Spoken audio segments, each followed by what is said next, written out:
राधे राधे गुरुजी। जी जय श्रीमन नारायण गुरुजी। जय श्रीमन नारायण। गुरुजी हम शामली उत्तर प्रदेश से आए हैं और पिछले आपसे मिलने के लिए ही आए हैं। हम लोग 3 दिन के लिए आए हैं। मैं तो चाहती थी कि हम आपको दूर से देखें, लेकिन भगवान की कृपा हुई कि हमने आपको लाइव देखा। मैं आपको बार बार प्रणाम करती हूँ गुरुजी और कहती हूँ कि आप बस हमारे ऊपर आशीर्वाद बनाए रखना। वैसे भगवान की बहुत कृपा है हमारे ऊपर। और मेरे हस्बैंड का कोई क्वेश्चन है वो आपसे करना चाहते हैं। करिए। राधे राधे गुरुजी। राधे राधे। गुरुजी हम आपकी जो कथा है डेली सुनते हैं। एक परिवार में मेरे माता पिता हैं, वो भी डेली आपकी कथा का श्रवण करते हैं और हम आपकी कथा सुन करके बहुत अच्छा लगता है। और साथ में बीच बीच में जो आप पारिवारिक ज्ञान जो देते हैं उससे मैं बहुत ज़्यादा प्रभावित हुआ, वो हमें बहुत अच्छा लगता है।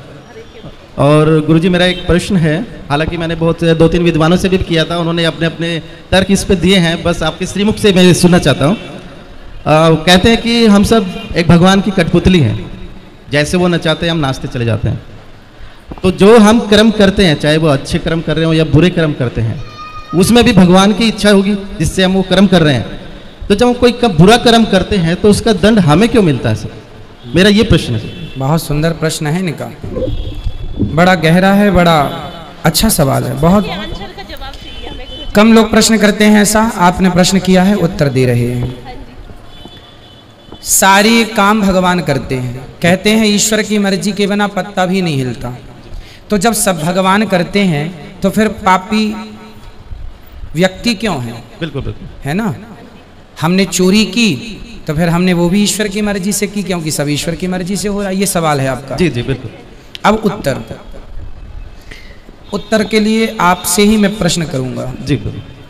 आपकी एक गाड़ी है, माना कि एक कार आपकी है और आप मालिक हैं, कार के मालिक। आपने एक ड्राइवर लगा रखा है जी। आपने ड्राइवर से कहा कि गाड़ी लेके स्टेशन चले जाओ, गाड़ी लेके एयरपोर्ट चले जाओ, गाड़ी लेके मार्केट चले जाओ।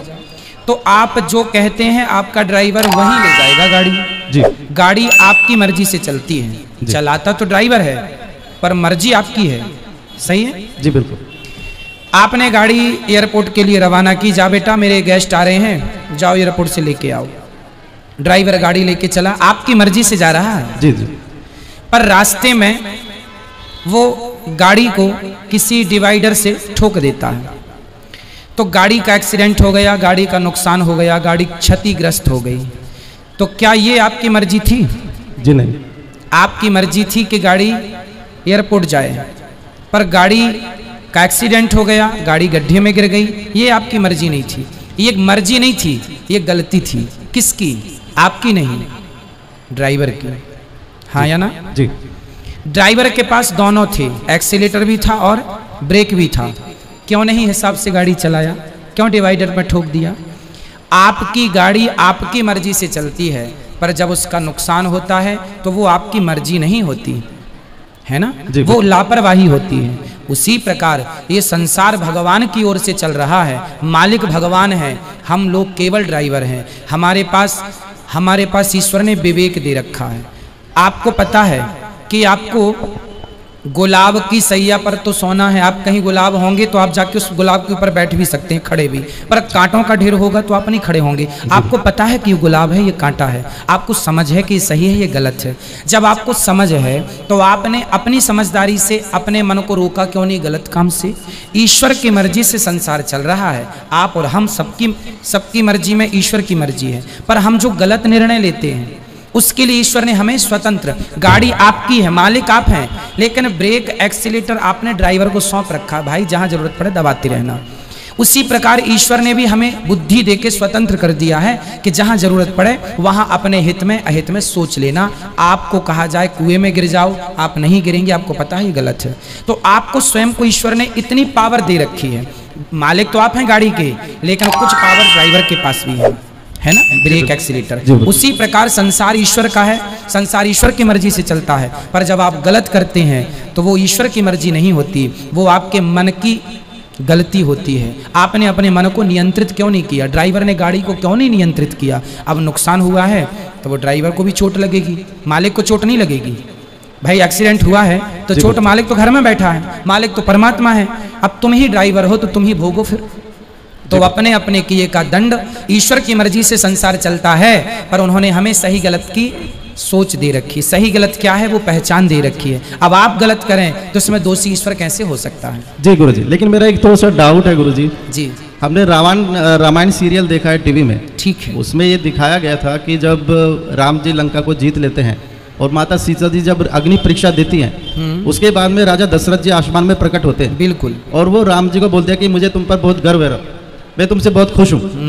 तो भगवान राम वहाँ पे उनसे एक चीज़ मांगते हैं कि आप मुझे एक वचन दे दो कि आप जो है माता कैकेयी को क्षमा कर दो, उनकी इसमें कोई गलती नहीं। लेकिन वो जो आप बता रहे हैं कि एक विवेक और जो बुद्धि जो दे रखी है वो भगवान ने सभी को दे रखी है, वो माता कैकेयी को भी दे रखी थी। ठीक है। लेकिन उन्होंने गलत निर्णय लिया, लेकिन भगवान ने उनको क्षमा कर दिया। तो मैं ये कहना चाह रहा हूँ कि जब भगवान उनको क्षमा कर सकते हैं तो हम लोगों को क्यों नहीं क्षमा करते? हाँ, करते हैं, आपको भी करते हैं, हमें भी करते हैं। कब करेंगे?